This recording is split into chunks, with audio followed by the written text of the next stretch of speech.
Hi, I'm Jesse, and today on Jesse's Lego we have a special episode planned with a massive town update. So let's not waste any more time and jump right in. So in today's update there is just so much to show you guys.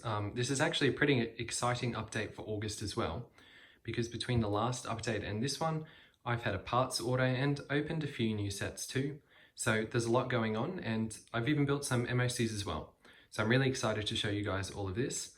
Please excuse any construction noise that you may hear. There's construction going on across the road, and as much as I hope I don't capture some of it on camera, it's probably inevitable that I will. So let's begin the tour. So we're going to start off with the bus stops.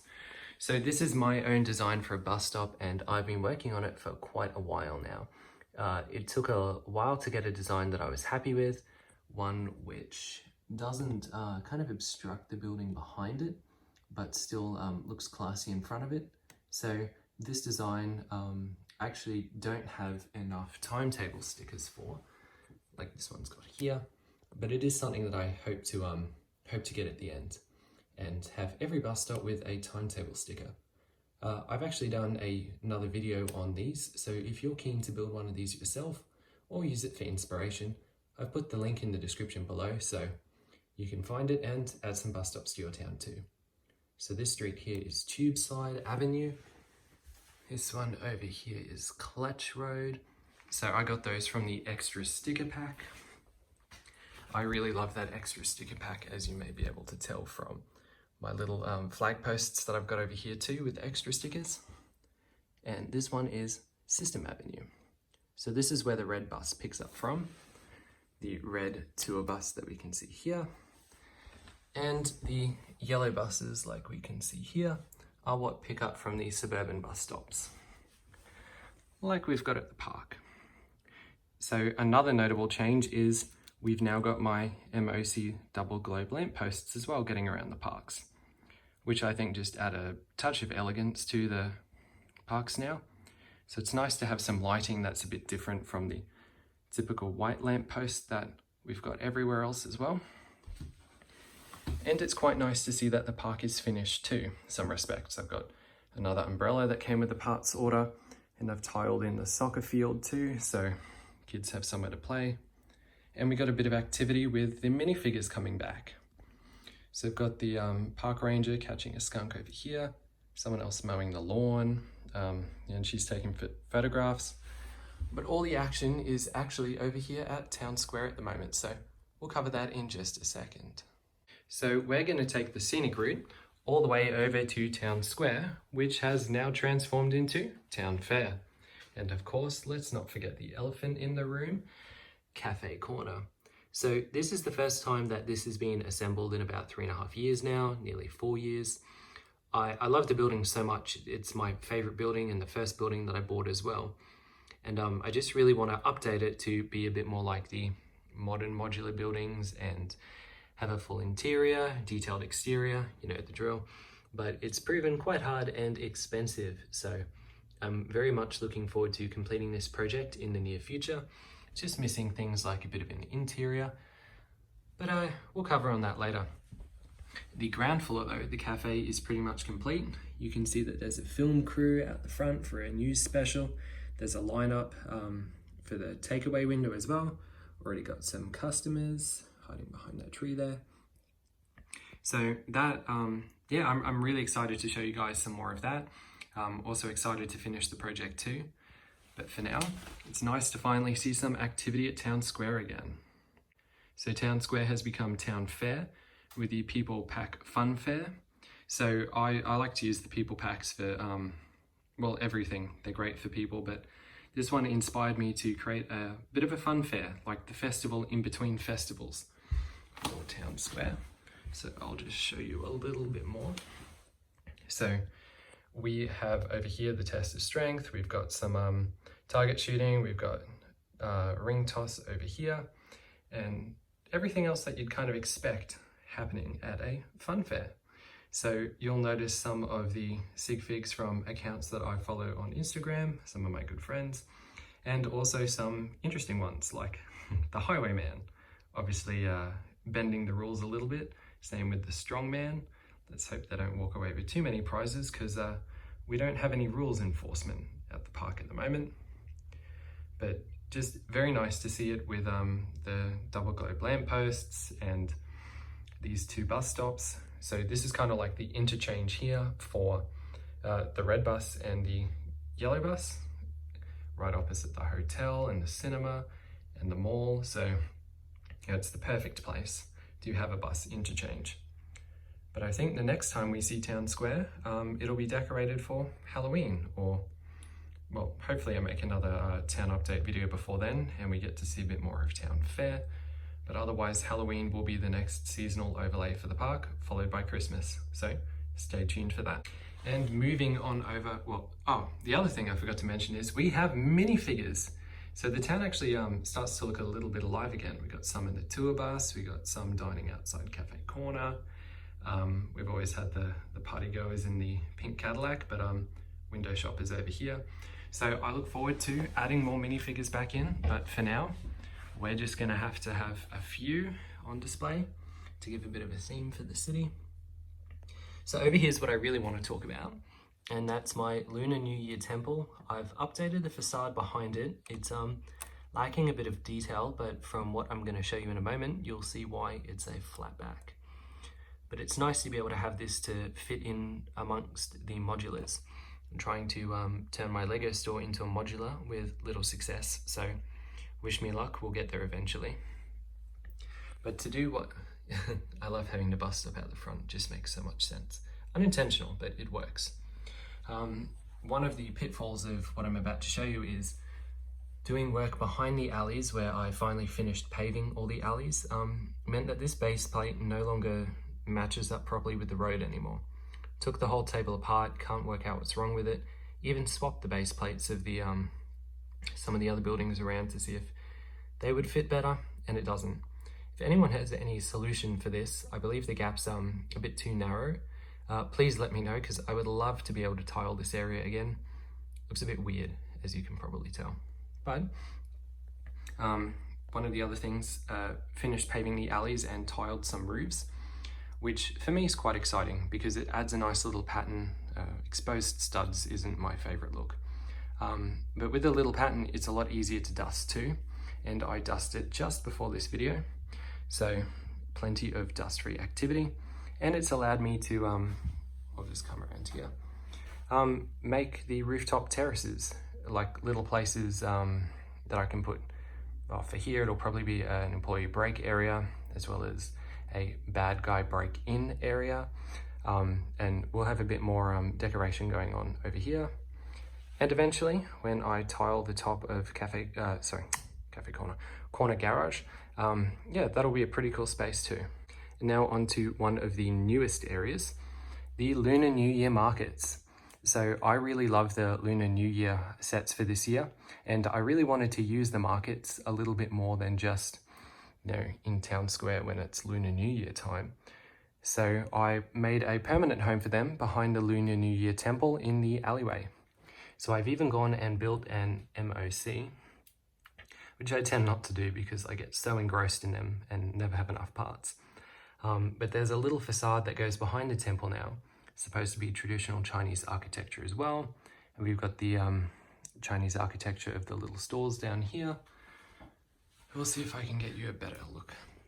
So I've got the birch tree from the birch bookstore that didn't fit out the front. Really like its new home. But yeah, it's a vibrant, bustling little alleyway here selling all sorts of food and trinkets. And over here, I'll have to work on this one some more, of course. We've got a nice little area where you can sit and have a cup of tea, green tea or white tea, I'm sure. And yeah, overlook the markets and see what's happening, take in the sights and the sounds. And these are the entrances to two little apartments below. Fully unfurnished. Unfurnished, of course, but yeah, we'll get there in the end. But for now, this is, yeah, it's a nice little addition because previously, if you remember, it was really quite unattractive from the back. So I'm glad I was able to fix this up, even if it's just a temporary solution. So as we approach the end of today's tour, two things that I really want to talk about are the dog park. I don't really know what I want to do with this area. I thought I knew what I wanted to do, but everything I try just doesn't take off. So if you've seen any really cool Lego dog parks or dog parks in general, please let me know. I would love some inspiration for how to turn this space into something that both dogs and humans love to hang out at. Most people in Bricktopia seem to have a dog or a cat. Oh, fallen street lamp, let's get rid of that. Have a dog or a cat, so it'll be cool to be able to have a place that they can go and hang out with their pets. Same as here. This is the pond. I don't really know what I want to do with it. I mean, it looks fantastic at the moment because I took away the red walls for over here. But I'm just a little bit stuck for ideas. So these areas I will hope to develop in the near future. Eventually, both of them, this one here will become, I believe, dark blue brownstone I want to make, or another color that looks good next to the reddish brownstone here, because this is a residential area. So I'm looking forward to putting some purely residential apartment buildings in. And same with here. I'll be making another townhouse, but either in light yellow or light purple, that lavender color. So stay tuned for that. I look forward to hopefully completing most of these projects next year, maybe a bit later. But this one will be easy because I'll just buy another bookshop and plonk it in there and swap the pieces out with time. Whereas this one, I have to start from the ground up. So yeah, a couple more long-term projects, but we can only take one at a time. So the other long-term project I've completed recently is finally finished paving all of Bricktopia. So it's been a long time. 4 years now I've been ordering tiles to tile the town, to finish the sidewalks and stuff.